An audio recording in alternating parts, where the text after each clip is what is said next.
On today's Dare to Be Different segment, we discuss something else that everybody else has an opinion on, of which my opinion is different.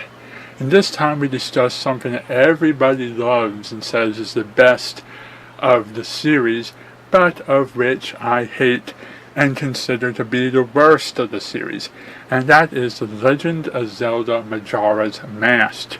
I honestly don't see what people get in this game other than the fact that they love dark things like like Batman Under the Red Hood and the Batman Begins series. People love dark, broody, depressing plot ideas and characters. And I don't particularly think of Zelda and the end of the world to the world's scariest moon being two things that typically go together. I really don't like all that dark, depressing stuff in the series. But it's more to it than just my preference of genre influencing my opinions on the series. There are things that continuously bugged me about this series, and one of them is the fact that they reuse a lot of the sprites from the previous game.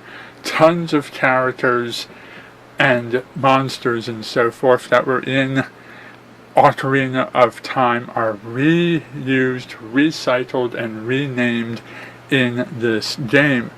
The programmers were far too lazy to create brand new sprites with new personalities and new backstories, and instead decided to save time and money by taking the sprites from established Ocarina of Time characters, put them in similar locations, give them slight tweaks and new names, but do absolutely nothing else to differentiate the difference between Ocarina of Time character and identical physical appearance Majora's Mask character. Another thing that I didn't like in this game was the overuse of the masks. I know that's the gimmick, but it doesn't have to be the entirety of your inventory.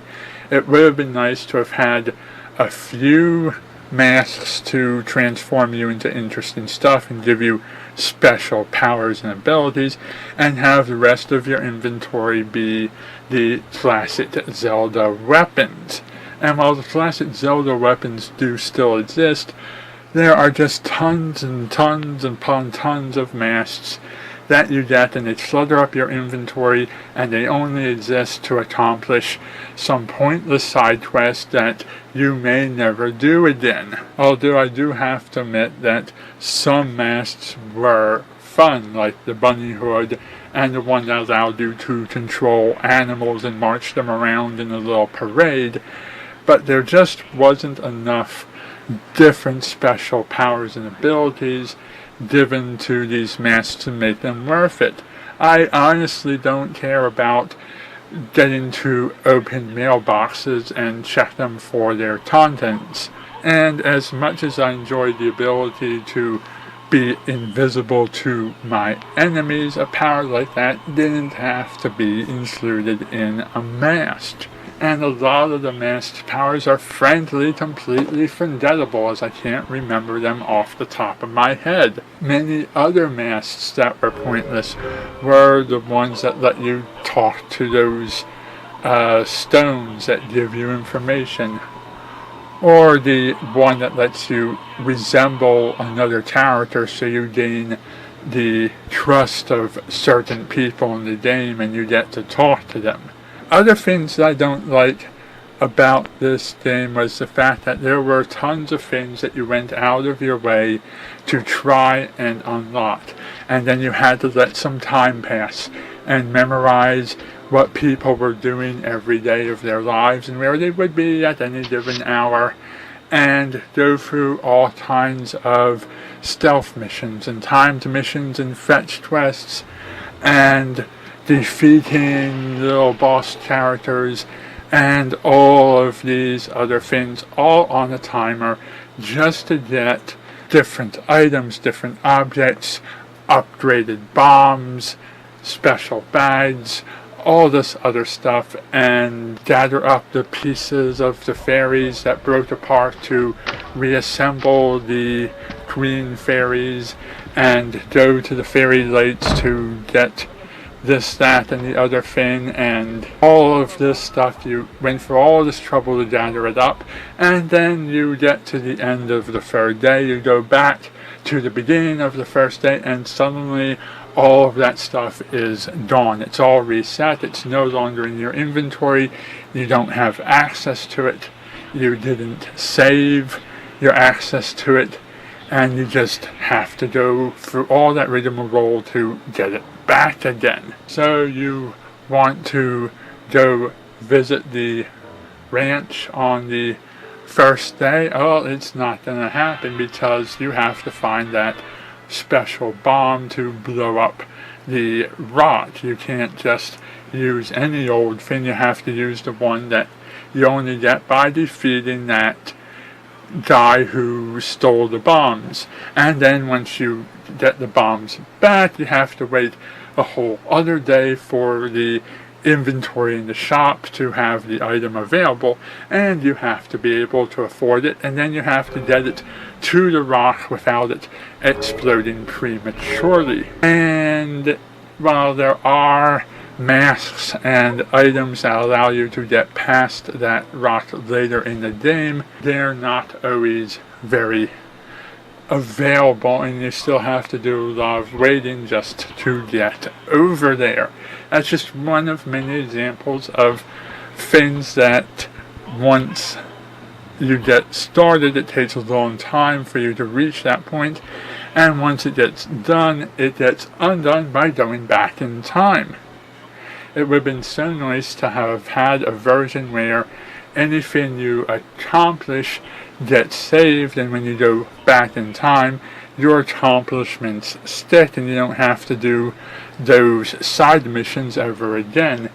And then you can go do other side missions that happen simultaneous to the one you already completed. You wouldn't have to sit around waiting for hours and hours and hours in gameplay for time to pass, for certain events to trigger, for you to gain access to certain areas.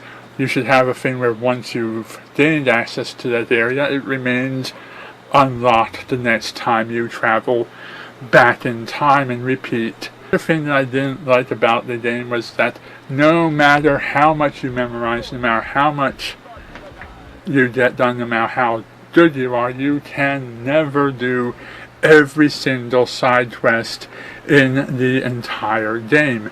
You have to pick and choose what successes you want and what failures you have to accept, and you have to let some things fail in order to help some things succeed, because many events happen simultaneous with other events. One event, you might be locked inside a temple or a sequence of other events and may not be able to exit that sequence to run all the way across the other end of the world to take care of another sequence that started after the first one started. So it is really impossible to do everybody's requests within the 3-day time limit and get them all done. You have to pick and choose your battles and let some of them not get happened. Another thing I don't like is the fact that when you beat the game, you do not go on to the 4th day and get to walk around in this victorious world where everything is happy and everyone is satisfied in their lives, and tomorrow will arrive and the moon is no longer falling. You don't have a situation where when you beat the game, the moon stops falling, the clock stops counting down, and you have infinite time to finish your unfinished side quests and make a perfect happy world. In fact, a lot of games do not have a continue after you've beaten the game and keep working and keep progressing. Games like in the Dragon Warrior and Dragon Quest series have this. You get to the end of the game, you beat the final die, and you can spend the rest of the game not encountering monsters and being congratulated for your victory, and you can unlock further bonus story after the final boss has been beaten. And that doesn't happen in Zelda or many other games, which I find very unfortunate. I wish more games took that on, especially Majora's Mask, because I get tired of playing the game leisurely and being constantly on the clock. And the other thing I don't like about the game is the adult Link mask, the one that everybody loves and says is their favorite weapon. What that is it is Link being overpowered. Once you put that on, all challenge in the game goes out the window. Plus you have to meet certain circumstances in order to even receive and unlock the mask. So the so-called best item in the game is, in my opinion, one of the worst. Plus, I absolutely hate the art style of Link when he puts the mask on. And another thing I don't like about the game is the box art. This is box art that actually, when mothers saw this in the store, they looked at the box art and decided the game was too scary for their children and refused to buy it. Another thing about this game that I don't like, it introduced Tyndall, one of the most annoying reoccurring characters in the Zelda franchise.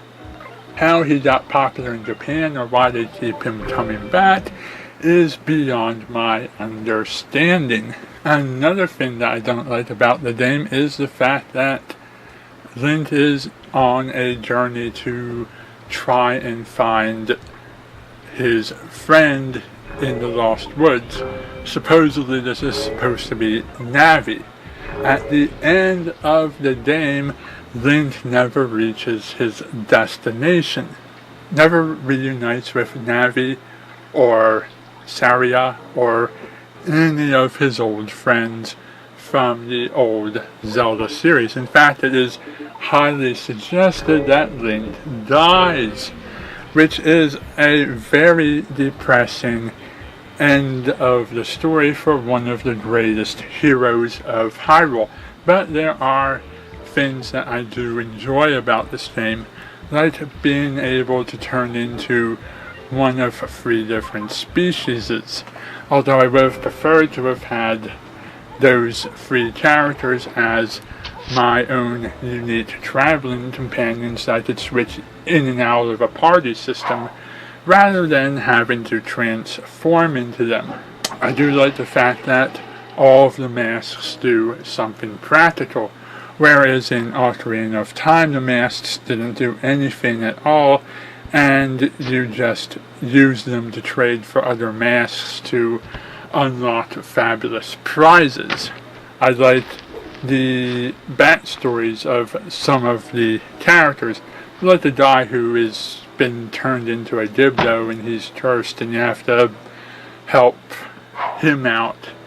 I like getting to parade dogs around. I like having the ability to take pictures and go on missions for people where they want you to sneak up on characters stealthily and take pictures of suspicious characters. Anytime you put a camera into the game, it makes it 20% cooler. Maybe you agree with me, maybe you don't, but my opinion is still my opinion, and I hold nothing against anybody who likes this series.